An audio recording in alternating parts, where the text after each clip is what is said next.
Pak ada gak nama Muhammad di situ? Kita cari anak yang namanya Muhammad Dandi. Ya. Kalau Anda hanya membuat konten untuk FYP dan ketika itu tidak FYP kamu tidak buat lagi. Nah kreativitas Anda itu hanya sebatas ingin dikenal orang pada titik tertentu. Jadi ketika itu viral, saya langsung kaget dan takut. Oh, kenapa takut? Takut ya. Kembali lagi di podcast kita. Kali ini kita bakalan ngobrol-ngobrol santai sama bintang tamu kita kali ini. Oke, boleh diperkenalkan dulu. Hai, siang. Boleh dikenalkan dari saya Pak Andreas Tony Hartono dari SMA Saprus 3 Palembang. Biasanya dipanggil siapa? Pak Tony. Pak Tony. Oke, di sini Oke, perkenalkan saya di sini Andrew Walter Crespo Sihite. Oke, dipanggilnya Andrew. Jadi di sini ada Pak Tony dan Kak Andrew. Benar. Oke. Sebelum kita ngeliat ke konten yang sempat viral kemarin, pasti tahu ya kontennya viral. Nah, kita Destia mau tahu nih, jabatan di Savega ini apa sih Pak Tony? Saya di tahun ini sebagai Wakabidang Kesiswaan SMA Saprus 3. Jadi bagian kesiswaan. Iya. Kesiswaan ikut buat konten juga ya? Ya. Keren. Kalau Kak Andrew? Kalau saya masih sebagai siswa SMA Saprus 3 ya, kelas 12 dan juga menjabat sebagai OSIS PPSK. Oke, Iya. OSIS ya. Oke. Kalau Pak Tony sendiri udah berapa tahun di Savega ini? Masuk ke tahun ke-23. 23 tahun. Aduh, Ya. nggak sampai umur saya. Oke, udah lama ya, 23 tahun. Jadi setelah selesai kuliah langsung ngajar di SMA Saprus 3. Oke, Ya. udah lama banget artinya. Ya.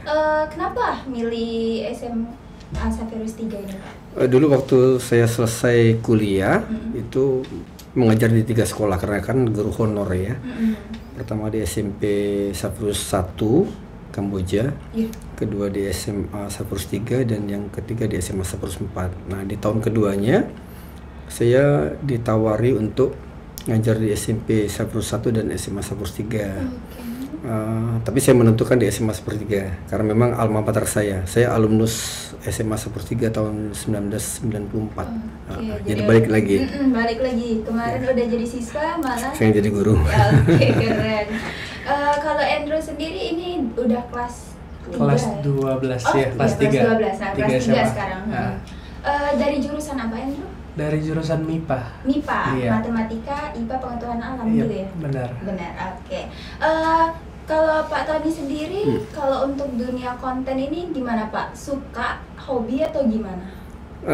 Memang dari awal sih saya suka dengan hal-hal yang bersifat rekaman-rekaman gitu ya. Dan juga sukanya ini karena memang saya dikenalin sama anak-anak. Awalnya anak-anak yang suka seperti ini, kemudian saya mengenal itu, belajar dengan mereka, ya udah. Lanjutin. Oke, jadi dari siswanya Iya. dulu. Andrew mungkin ada kemarin itu ada buat konten atau apa gimana sampai Pak Tony ini tertarik? Kalau Pak Tony ini kita kasih disclaimer dulu kali ya. Boleh. Pak Tony ini adalah salah satu, mungkin aku bisa bilang kalau guru di SMA Saprus 3 tuh walaupun sangar. Walaupun sangar, tapi dia tuh cara pendekatan dengan siswa itu top. Nomor jadi aku pun sama Pak Tony itu bisa dibilang bestie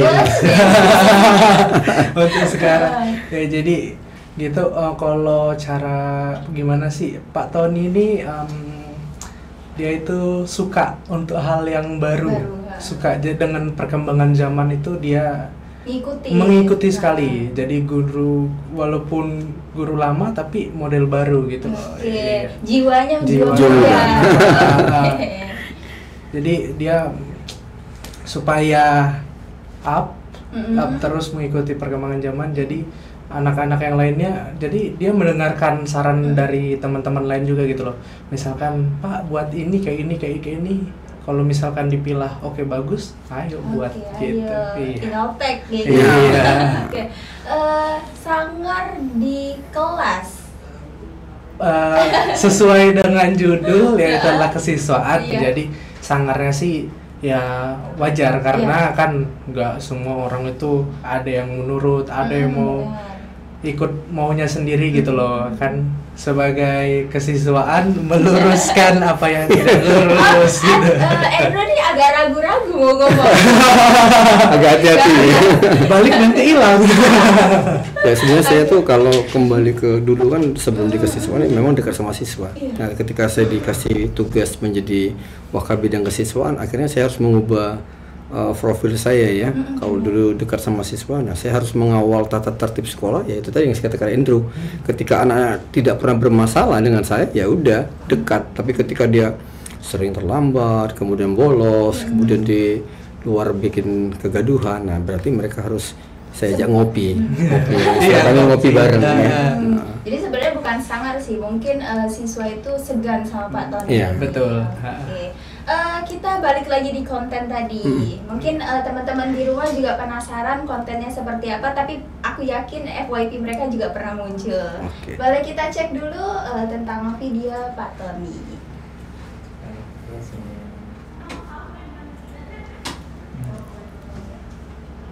Sama Andrew juga. Iya, sama Andrew. Ada Andrew-nya. Kita keliling Palembang.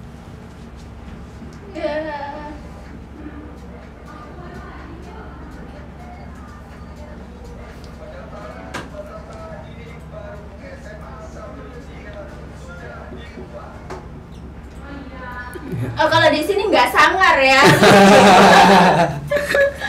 Oke, keren. Kalau untuk videonya kan unik banget nih. Terinspirasinya dari mana itu? Sebenarnya kan media sosial, TikTok dan seterusnya kan itu kan se-Indonesia bahkan dunia kan semua orang bisa lihat kan. Benar-benar. Saya pernah lihat video seperti ini, hanya saja kan kalau menurut saya seperti ini. Maka sebenarnya sih orang-orang yang bergerak di media sosial itu kalau dia memunculkan ide baru yang betul-betul baru tuh ya tidak, menurut saya ya pasti dia atau orang itu dia pernah melihat apa kemudian dia olah sedemikian rupa. Kalau istilah kita orang-orang yang bekerja di dunia media sosial ini ATM gitu kan, amati, tiru tapi modifikasi, bukan niru bener gitu, kita modifikasi. Nah saya melihat itu kemudian kok hanya seperti ini kita buat yang kira-kira orang berpikir oh ini niat banget nih sampai ke jembatan Ampera, sampai ke Sungai Musi. Nah itu yang kami mau tunjukkan ke masyarakat bahwa ada cara yang lebih unik untuk mempromosikan. Menurut saya ketika kita buat ini bukan hanya untuk Saprus 3 tapi untuk menginspirasi semua orang, terutama di lembaga pendidikan manapun ya, entah tingkat menengah, tingkat dasar, tingkat tinggi, ada cara unik yang bisa kita lakukan ya. Jadi sebenarnya ini ide bersama, boleh ide Saprus 3 bisa digunakan oleh siapa saja gitu. Kalau buat video ini ada tim kreatifnya atau gimana? Kita punya tim kreatif ya di sekolah, ada tim kreatif. Andrew mungkin? Andrew sebagai talent. Kalau tim kreatif itu meliputi apa aja sih Pak? Tim kreatif kami kita di sekolah punya ekstrakurikuler fotografi dan videografi. Kita juga punya ruang multimedia untuk rekaman, untuk podcast punya. Nah mereka punya bidang ya, kalau bidang majalah digital ada, bidang yang fotografi juga ada, videografi ada anak yang memantau media sosial, kemudian mereka membuat catatan-catatan, kemudian kadang ya seperti Andrew kata tadi, Pak ini Pak gimana, nah kemudian kita diskusi ide, kemudian kita bertukar, kalau menurut saya bagus ya kita jalan gitu ya. Nah recordingnya ada tim yang melakukan merecordnya, kemudian nanti tim editing juga ada, semua ada, kameramen juga ada. Dan setiap tahun itu berbeda-beda karena kan di sekolah kami itu ada fase-fasenya ya. Tingkat awal itu beginner, untuk yang kelas 10 baru masuk itu diajarin tuh, nanti di atas ke tingkat 2-nya juga dia mulai penyesuaian. Nah tingkat 2 ini harus siap untuk menggantikan yang di fase, kalau bahasanya Pak Winarto expert ya. Ini karena itu udah akan selesai, maka yang ini harus menggantikan. Jadi tidak boleh putus di jalan untuk menggantikan posisi yang utama ini ya, seperti itu. Jadi emang dari 10 dia sudah mengikuti kelas tersebut ya? Iya, kelas mengikuti. Kalau Andrew sendiri udah dari kelas 10 juga? Kalau fokus itu sempat ikut. Dan itu dari kelas 10, kelas 11 karena kelas 12 ini cukup padat, jadi stop dulu deh. Jadi udah di stop Andrew. Oke. digantiin sama adik kelasnya? Iya, karena banyak banget teman-teman yang lain tuh di Savega tuh 120-an ya? Iya, 120-an untuk siswa yang ikut ke ekstrakurikuler fotografi dan videografi. Dan dari 120 siswa itu bisa diajakin konten juga turun ke lapangan langsung? Kita di tingkatannya. Jadi tingkatan tadi kan kalau sebatas ini kita bekali dulu mereka pembekalan, terus nanti di tingkat kedua kita pecah.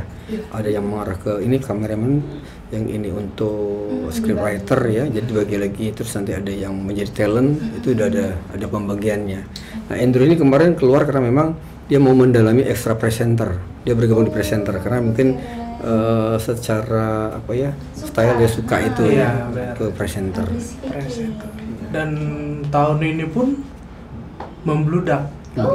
Dan yang awalnya kami kemarin tuh presenter baru dibuka tahun lalu cuman ada 20-an kali ya. Tahun ini itu meledak menjadi 80. 2 kali lipat. Iya. Benar-benar. Karena benar-benar presenter di sini punya pendamping yang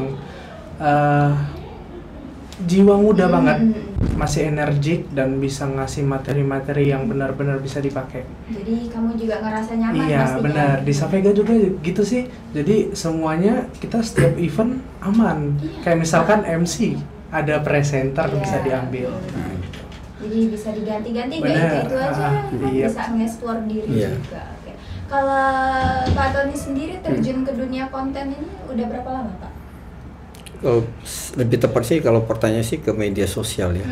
Jadi orang kan bilang sama seperti, wih, Savers ini hebatnya nih, media sosialnya followernya sampai banyak sekali gitu kan. Tapi mereka ngomong gitu nggak tahu kalau kami berdarah-darah bangunnya itu kan dari 2009 Mbak. 2009? Dari 2009 kita mainnya waktu di Facebook masih ya. Kemudian keluarlah Twitter juga banyak. Kemudian anak-anak muda ini kan kalau menurut saya yang intelijensinya dan penguasanya luas dia main Twitter. Tapi kalau untuk yang happy dia larinya ke TikTok gitu ya, sama Instagram kan. Jadi sehingga Instagram ini Twitter ini menurut kami sedikit tapi tetap jalan ya. Nah, ketika Instagram muncul ya kita harus ikuti juga. Jadi kita bangun itu dari 2009. Jadi teman-teman itu ya tahu cara mengikuti ini mau jadi viral bagaimana caranya kita udah tahu. Sekolah lain baru muncul kita udah lama sekali dari dulu, dari 2009 itu. Kalau untuk proses pembuatannya nih Pak, kalau satu konten itu tahu nggak sih kalau ngedit, ngetek itu butuh berapa lama? Sebentar sih Mbak, sebentar. Kalau kan mereka udah pengalaman kan. Saya yang nunggu ini aja kemarin sekitar 15 menit udah jadi. Yang buat lama itu ya waktu proses rekamannya itu kan harus ubah-ubah, diganti belum pas, kadang pencahayaannya nggak pas, kemudian kadang suara kadang bocor gitu kan. Kemudian juga kita udah bagus, ternyata di belakang ada yang lewat dan seterusnya ganggu gitu kan. Atau kemarin kan spanduknya udah bagus, ketipu angin ketutup. Faktor-faktor lain ya. Ngulang-ngulang itu yang mau capek kan itu. Kalau editing, kalau dari gambar dikirim udah bagus, edit 15 menit 10 menit selesai. Kalau pembuatan kontennya dijadwalin nggak Pak? Misalnya sehari harus satu atau gimana, satu minggu gitu? Dulu iya. Sekarang ini kan kita semua lini sedang pada sibuk, termasuk saya kan untuk PPDB dan seterusnya masih sibuk kan, dan saya tidak terkontrol. Saya dulu punya tim khusus yang TikTok, nah itu pada kelas 12, kelas 11-nya itu juga mulai ganti. Jadi yang belakangan ini itu belum terjadwal ya. Jadi yang bisa ayo kita buat, yang tidak kalau dulu terjadwal. Kalau sekarang kalau ada kontennya mungkin langsung buat ya begitu. Buat hari itu. Kalau Andrew nih sebagai siswa ya kan, gimana responnya? Konten-konten kalian kan viral. Kalau ada beberapa juga aku lihat di kontennya itu ngajak siswa kan Pak ya. Gimana responnya? Kadang biasanya kan orang tuh takut kamera ya, nggak mau masuk konten, itu gimana kalau untuk siswa Savega sendiri? Kalau dari siswa Savega itu kayak di kelas pun sebenarnya kita buka dikit nih dapur ya. Iya boleh dong. Jadi di Savega itu kayak ngebuat anak itu percaya diri gitu loh, untuk memberani mempresentasikan sesuatu gitu loh. Jadi pada saat untuk di depan kamera menurut saya mungkin 70% ya itu udah pada berani sih untuk tampil. Iya, tampil untuk berani Bahkan tampil di depan. Kalau kita lagi ngetik video, Pak kapan ngajak aku? Pak kapan ngajak aku? Benar. Ada rebutan mau ikut. Benar, itu jadi salah satu dilema buat Oh iya, aku juga sering ngeliat itu yang Safika kan tampan-tampan dan cantik-cantik ya, yeah. Pak ya. Jadi ada komenan itu spill dong, yang ini, yeah. spill dong yang itu, dan dibuatin banget Betul. sama Safika. Jadi nyari banget siswanya. Itu kan rame ya, Pak ya. Kalau nggak salah aku melihatnya sih yang lulusan tahun kemarin kalau nggak salah, itu rame banget ya. Respon siswa yang kemarin itu gimana, Pak? Seneng nggak? Ya itu tadi saya bilang ketika teman-temannya viral ya, mereka merasa good looking, Pak kapan ngajak aku ya? Kapan ngajak aku? Sebenarnya sederhana, yang kami lakukan juga meniru yang sekolah-sekolah lain ya. Kami mau menyampaikan pesan kepada warga SMA, warga luar Sumatera Selatan, Palembang khususnya, bahwa sekolah kami itu ya bukan sekolah hanya terbatas sekolah keagamaan yang berciri khas Katolik, tetapi ada yang beragama Islam ya, ada 73 siswa yang beragama Buddha, yang beragama Hindu, kemudian Kristen Protestan, itu banyak. Nah, ketika kami ngangkat itu ada pertanyaan yang menurut kami agak menggelitik, kita angkat kan, Pak ada gak nama Muhammad di situ? Kita cari anak yang namanya Muhammad Dandi, Muhammad Asra, ya sama Siti ada, Siti Bella, Siti Naila. Kita mau nunjuk kepada masyarakat bahwa ini sekolah umum, hanya ciri khasnya Katolik gitu loh. Nah itu pesan yang mau disampaikan. Karena orang kan nggak tahu secara langsung 1/3 itu kan belum pernah lihat media sosial ini. Kalau kan konsep-konsep yang diangkat sama Saverus 3 ini kan kreatif tuh Pak ya. Bukan pernah sih, tapi pasti ada konten yang viral sampai jutaan viewers. Gimana respon sekolah Pak?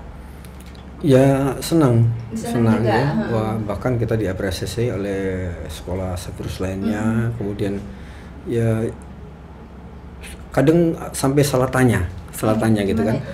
Ini sekolahnya Dr. Richard ya. Oh kami bilang bukan, ini saudara tua kami yang di Jalan Bangau gitu. Ini sekolahnya Pak Menteri ini ya gitu. Nah itu ya naik karena loh kita yang naik ya. Kalau teman saudara kita kan baru merintis itu. Nah, jadi kita banyak ditanya, yang pertanyaannya sebenarnya bukan ke kita. Jadi kita senang sih sampai ke sana. Udah video itu iseng saja saya lagi ngisi raport, ngisi nilai, terus gabut ini lagi kosong, gabut yang kosong gitu. Saya tarik Winarto, kita buat konten. Nah saya tiba-tiba lihat ada Uta gitu lewat kan. Uta ini orang libur, dia masuk ke sekolah kan. Kita bikin konten aja gitu ya. Tapi kami izin dulu sama Uta kan. Ini kan nggak bisa ngangkat gitu aja. Boleh Pak gitu kan. Kita tanyain guru-guru, tapi kita kan waktu udah pulang. Siapa siswa yang paling terakhir pulang di Saverus 3 gitu kan. Orang pada jauh, sehingga orang spill utamana orang. Jadi sampai orang itu yang nanya itu sampai 500 atau 600 itu kan. Kemudian ditonton sampai jutaan waktu itu kan. Nah, jadi ketika itu viral, saya langsung kaget dan takut. Oh, kenapa takut? Takut ya. Lah, karena komen kalau kita di media sosial itu harus apa ya? Berani dan terima risiko kalau ada komen-komen negatif. Jadi ketika itu saya diajak ngomong kepala sekolah ngomong, gimana? Saya bilang saya dari 2019, jangan karena yang tulisan seperti ini di komen-komen negatif itu pasti banyak. Kalau berani main media sosial seperti podcast seperti ini harus berani risiko bahwa kita dikomentari begitu. Tapi kan kita jawabnya dengan cara yang kreatif. Jadi pertanyaan begini. Uta ini adalah salah satu contoh anak yang kurang kasih sayang. Uta ini pasti orang tuanya begini, pasti begini. Wah, saya langsung takut kan. Putar otak lah sama tim, gimana buat supaya ini? Kita buat parodi aja jawabnya. Jadi pada part 2-nya kami buat Uta dicari oleh si hostnya, mana Uta mau Uta, terus kata Pak Sapam, Uta di dalam gitu. Tasanya, kau lihat Uta tak? Oh ada di sana. Jadi Uta, tak apa kabarnya? Kapan di sini? Terus dia nunjuk, saya berkemah di sekolah gitu. Jadi buat kemah gitu kan. Jadi kita tanggapi hal-hal yang negatif itu dengan santai aja, jangan yang humor-humor gitu. Tambah ngakak lagi mereka kan. Ketika ditanya, gurunya gini, kita gak usah dikomentari negatif juga. Kita tanggapi komen-komen itu dengan hal-hal yang lucu, sehingga kolom media itu tidak menjadi panas. Kadang kan orang ada yang tidak siap dengan bermain media sosial, ketika dikritik, dikasih komen negatif, dibalas gitu kan. Balasnya juga yang menyerang. Menurut saya nggak usah diikuti yang seperti ini. Artinya kita harus siap ketika bermain media sosial, ada hal yang negatif, kita aja ngomong santai-santai aja. Ya. Mungkin di podcast ini kan ada yang gini-gini, kita nyantai aja jawabnya gitu kan. Malahan kita bawanya ya santai aja. Santai. Jangan kenapa kamu gini, terus mau menjelaskan secara ilmiah begini-begini, nggak perlu. Media sosial kan untuk kita senang-senang. Jujur aja, kita buat media sosial untuk apa coba? Buat senang-senang. Senang untuk hiburan. Makanya salah satu alasan kenapa saya ajak anak-anak untuk bermedia sosial yang lucu-lucu. Saya pulang kerja atau anak-anak pulang dari sekolah atau beraktivitas, kita buka media sosial yang lucu-lucu untuk menghibur diri. Tapi kalau sudah mulai masalah politik, masalah gini, ada ribet gitu kan, kita skip gitu kan, skip. Nah, kita bermedia sosial untuk cari hiburan, bukan untuk cari musuh. Nah, beberapa dulu kita buat di Instagram, saya pernah ditanya, Pak Tony kenapa buat konten yang lucu-lucu? Ingat, pada tahun itu ada 2017, 2016 itu zaman-zamannya lagi ribut pilkada kan. Wah, orang ujaran kebencian semua. Kami buat video lucu untuk apa? Untuk hiburan. Supaya orang lihat gitu. Sama sih, konsepnya begitu. Hiburan untuk diri sendiri dan orang lain. Iya. Jadi berkat kan kalau kita menghibur orang lain. Berkat itu. Iya. Daripada kita ngikutin yang lagi panas ya kan. Betul. Itu panas juga kepala. Iya. Ya, jadi teman-teman yang di media sosial saya mengajak lah ya, entah sebagai admin, sebagai content creator, buatlah hal yang menghibur, karena itu sangat membantu teman-teman lain yang penikmat untuk mereka hilang dari rasa kejenuhan, rasa tekanan, stres dan seperti itu. Gak usah bikin yang kalau bahasa kita tuh keluar api gitu. Gak usah lah, yang hiburan saja gitu. Oke. Kalau misalnya melalui konten-konten kreatif tadi, seperti apa sih image yang ingin sekolah tampilkan di sosmed itu? Tidak semua orang tahu Saprus 3 yang pasti ya. Karena sekolah kita di tengah kota, agak masuk ke dalam. Kami mau mengirimkan pesan kepada orang bahwa antara siswa sama guru itu akrab, gaul. Guru-guru kita gaul, akrab ya. Dari mana yang Mbak bilang tadi kan, kok guru main-main sama anak-anak tuh, ada yang lempar apa tuh dalam gelas itu kan. Ada siswa lawan guru kan. Terus di komen di situ kan, itu pasti anak OSIS. Oh tidak, selama ini kan yang berkembang image orang yang dekat sama guru itu kan hanya anak OSIS gitu kan. Tidak berlaku di tempat kami, semua dekat. Nah itu pesan yang mau kami sampaikan, image bahwa sekolah kita itu dekat sama siswa. Yang kedua ya, kami punya fasilitas sekolah seperti ini. Yang ketiga, anak-anak kami kreatif. Nah, kemudian kita, ini yang penting, menekankan bahwa kita punya arah pendidikan karakter. Sehingga semua kita perkuat di lini pendampingan pembinaan siswa dan ekstrakurikuler. Nah, itu yang mau kami sampaikan pada masyarakat. Jadi membangun image bahwa kami tidak menawarkan anak untuk menjadi juara nasional beberapa itu yang selalu number one secara akademis. Ya memang kita mengejar itu juga. Tapi lebih dari itu adalah bagaimana anak keluar dia punya keterampilan, anak punya wawasan yang kuat, anak punya mental, anak punya emosi yang stabil. Itu yang kami arahkan ke sana. Dan ternyata memang banyak anak videografi kita juara tingkat nasional, kemudian jurnalistik tingkat ASEAN, kemudian yang lain-lain. Jadi untuk teman-teman lah yang di dunia pendidikan, buat aja fokus kita mau kemana. Jadi tidak melulu akademis lah, non akademis kita olah pun kita bisa mengangkat nama lembaga kita. Sekira itu. Kalau untuk Andrew sendiri, selama menjalani konten bersama Savega, gimana tuh perasaannya dan gimana kesannya ngikut konten sama Savega? Karena kan sekarang udah stop dulu ya, katanya karena ikut presenter tadi. Gimana tuh perasaannya? Perasaannya kalau ngikut konten bareng Savega, pertama seneng ya. Ya pasti. Karena sama bos ini. Besti banget. Karena sama bos Pak Tony ini kita itu harus baik-baik ya. Jadi kan benar-benar senang juga lah menjadi menjadi public figuran ya setidaknya untuk di konten Savega lah. Kalau di luar dikenal orang, yang main itu. Iya, jembatan Ampera. Itu. Jadi kalau perasaan pasti senang, Mbak. Tapi susahnya itu capek nomor 1. Karena kan gini, itu aja kita buka dapur lagi nih ya.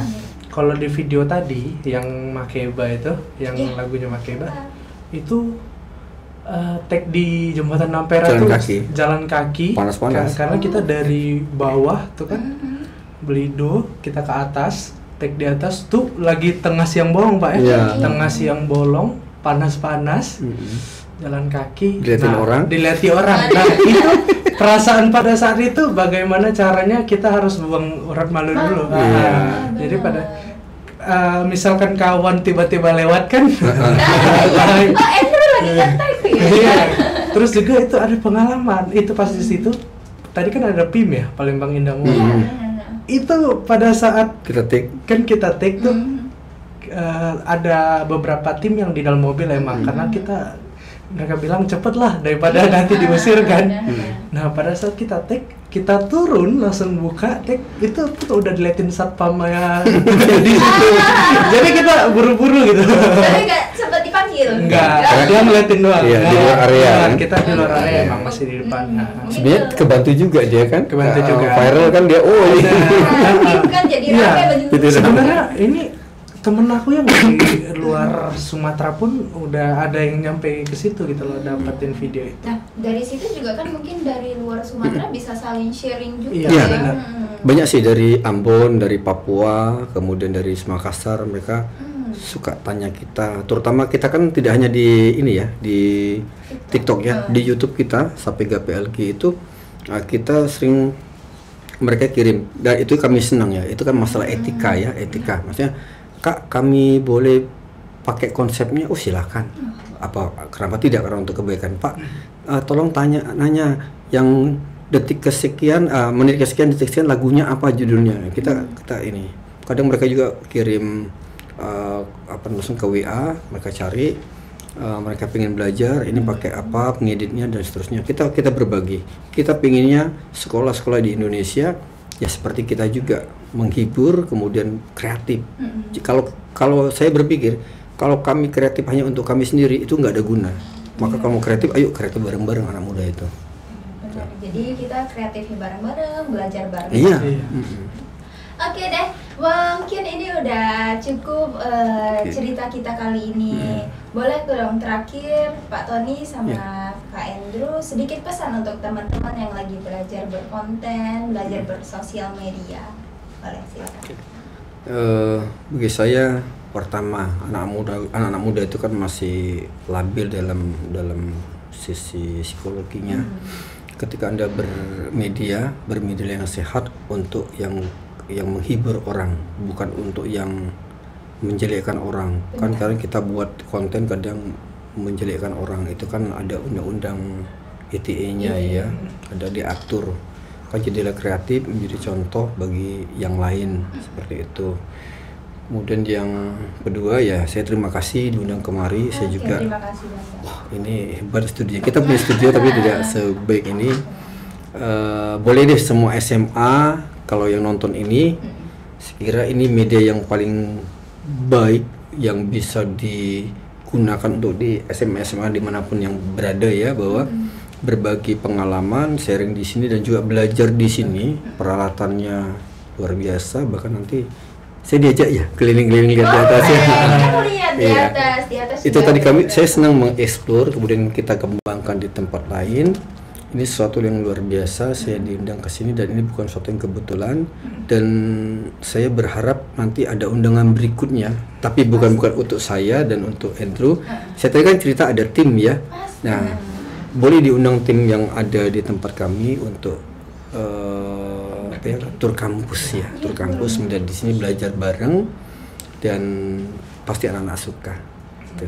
Boleh banget. Kalau untuk Andrew, pesan untuk teman-teman yang di rumah lagi belajar berkonten, karena Andrew ini kan terjun langsung jadi talent gitu. Iya, kalau pesan untuk teman-teman yang di sana baru mulai mau mengonten, itu pesan pertama mungkin kita tuh harus, terkadang orang tuh bukan nggak bisa, tapi belum berani mencoba.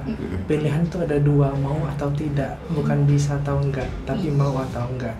Kalau dia mau, dicoba, walaupun gagal, coba lagi, pasti bisa gitu loh. Dan juga di sana, di luar sana, saya berbicara sebagai orang yang generasi milenial ya. Generasi Z. Nah, generasi Z itu tuh generasi kita tuh kalau bisa harus mencari suatu inovasi yang baru dari yang sebelum-sebelumnya. Jadi selalu buat konten yaitu TM harus kita amati dulu, tiru, baru modifikasi. Itu yang perlu diingat. Jadi kita pilah mana yang baik, mana yang kurang baik, kita buang. Iya, satu lagi mungkin Andrew. Iya. Kita kan kadang konten ada hal yang antara ekspektasi dengan realita kan tidak sesuai. Banyak anak-anak muda ketika konten pengennya FYP. FYP. Ketika dia ada FYP, dia tidak buat lagi. Jangan begitu. Berkarya terus saja, buat terus. Masalah FYP atau itu masalah waktu saja. Jadi kalau Anda hanya membuat konten untuk FYP dan ketika itu tidak FYP kamu tidak buat lagi. Nah, kreativitas Anda itu hanya sebatas pengen dikenal orang pada titik tertentu. Nah, tapi kreativitas batas buat terus aja. Masalah FYP atau tidak biarlah nanti algoritma yang bacanya. Jangan sampai stop gitu.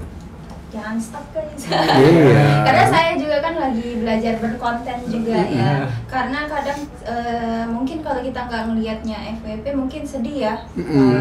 Penontonnya cuma segitu aja. Cuman kan tadi waktu juga kan bakalan baca semua itu kan. Ini kan kita ngobrol begini karena sudah lihat sekarang kita punya TikTok kan. Tahun dulu Mbak kita berdarah-darah dapatkan penonton itu.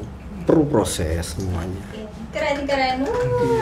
Oke, terima kasih Pak Tony, Kak Andrew udah datang ke podcast ya Palcom Tech. Semoga next juga kita bisa ngundang lagi sama tim-tim yang baru juga. Oke. Untuk penonton yang ada di rumah, Palcom Star yang ada di rumah, terima kasih udah nonton podcast kita kali ini. Hari ini kita happy banget ngebahas tentang konten yang lagi viral, tentang FYP, tentang sekolah juga. Oke, teman-teman sampai di sini untuk podcast kita. Selamat pagi, bye bye.